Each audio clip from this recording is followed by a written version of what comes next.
នៅក្នុងកម្មវិធី Bamboo នេះលោកអ្នកគ្រូអាចចូលទៅបង្កើតហ្គេមសិក្សាដោយខ្លួនឯង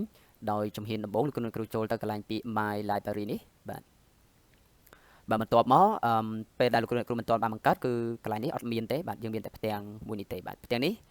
វាបង្ហាញទិន្នន័យខាងលើនេះគឺមានន័យខ្ញុំបង្កើតបានហ្គេមមួយបាទនៅក្នុងគណនីរបស់ខ្ញុំអញ្ចឹងលោកអ្នកគ្រូអាចបង្កើតដោយខ្លួនឯងបានដោយចុចសញ្ញាលេខបូកហ្គេមនេះបាទ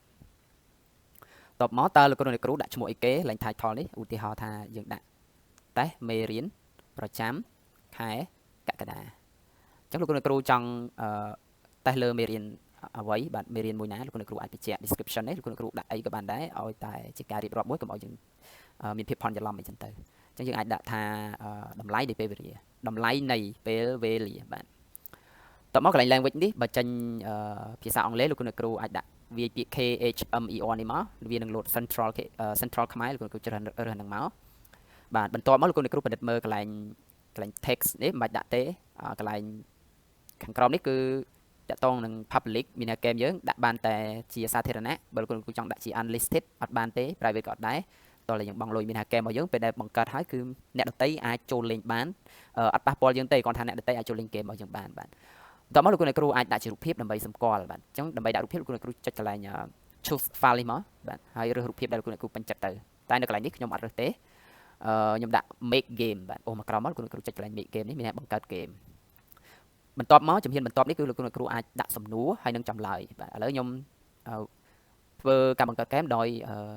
បង្កើតចេញពីថ្នាលបឋម POP បាទអញ្ចឹងឧទាហរណ៍ថាខ្ញុំចូលទៅមេរៀនភាសាខ្មែរក្នុងថ្នាលបឋមយើងហើយយើងអូសទៅកន្លែងមេរៀនពេលវេលាជាមាសប្រាក់បាទពេលវេលាជាមាសប្រាក់អញ្ចឹងយើងអាចចុចលើហ្នឹងទៅអញ្ចឹងនៅក្នុងថ្នាលបឋមរបស់យើងគឺមានប្រភេទមេរៀនតាមលំដាប់លំដោយហើយអញ្ចឹងឧទាហរណ៍លោកគ្រូចង់បង្រៀនសិស្សអំពីនិយមន័យអញ្ចឹងលោកគ្រូចុចលេខ1ហ្នឹងមកបាទអញ្ចឹងយើងអាច copy កន្លែងពាក្យ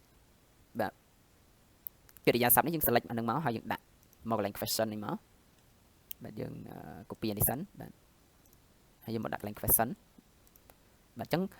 កិរិយាសព្ទខំប្រឹងខ្លាំងសង្វាតខ្លាំងក្មេងគ្មៀតសង្វាតពេញកម្លាំងតើពាក្យនោះជាពាក្យអ្វីអញ្ចឹងលោកគ្រូអាចដាក់ពាក្យនឹងតែម្ដងជាចម្លើយរបស់យើងគឺស្រវាស្រទិញបាទអញ្ចឹងមានន័យថាផ្ទាំង game របស់យើងគឺទី1គឺវាចេញជាអត្ថន័យនៃពាក្យហ្នឹងបន្ទាប់មកយើងសួរសិស្សថាតើពាក្យមួយណាដែលមានន័យថាខិតខំបាទខំប្រឹងខ្លាំងសម្បត្តិខ្លាំងក្មេងគ្មានសម្បត្តិពេញកម្លាំងអញ្ចឹងកូនសិស្សគាត់នឹងទាយឲ្យគាត់លេងក្រុមគាត់នឹងទាយឲ្យតើពាក្យអីគេបើគាត់ឆ្លើយត្រូវគាត់នឹងបានពិន្ទុបាទអញ្ចឹងយើងបង្កើត game ហ្នឹងដើម្បីឲ្យគាត់រៀនដោយប្រយោលហើយសប្បាយបាទតែតោះនឹងកន្លែង points នេះគឺពិន្ទុលោកគ្រូអាចជ្រើសរើសតើមេរៀនរបស់យើងហ្នឹងលំហាត់របស់យើងហ្នឹងបាទពេលដែលសិស្សឆ្លើយតើឲ្យពិន្ទុគាត់ប៉ុន្មានជាទូទៅយើងអាចឲ្យពិន្ទុទៅតាមកម្រិតសំណួរហើយលោកគ្រូអ្នកគ្រូភាគច្រើនគាត់រើសពិន្ទុ10ឬក៏15បាទជាទូទៅខ្ញុំរើស10ឬ15បាទតោះមកលោកគ្រូអាចចុចបាទ save បាទអញ្ចឹងយើងបាន game របស់យើងបានមួយសំណួរហើយប៉ុន្តែដើម្បីលេងសប្បាយ game យើងលេងយ៉ាងហោចណាស់ក៏មានចាប់ពី20ទៅ40ឬក៏20ទៅ30បាទលោកគ្រូអាចបង្កើតបាទមួយហើយមួយទៀតបាទមានកាន់តែច្រើនកាន់តែល្អបាទបន្ទាប់មកលោកគ្រូអាចចុចកន្លែងបាទវីតាមុននេះហើយយើងចុចពី net ដើម្បីយើងបានពាក្យថ្មីបាទហើយបន្ទាប់មកលោកគ្រូ copy ទៀតបាទកិរិយាសព្ទបណ្ដោយឲ្យធ្វើតាមទំនឹងចិត្តបាទមើលមិនមើលថែទាំមិនព្រួតត្រាបាទអញ្ចឹងលោកគ្រូ copy កន្លែង copy ហ្នឹងយកមកដាក់កន្លែង question មកហើយយើង copy ពាក្យហ្នឹងយកមកដាក់កន្លែង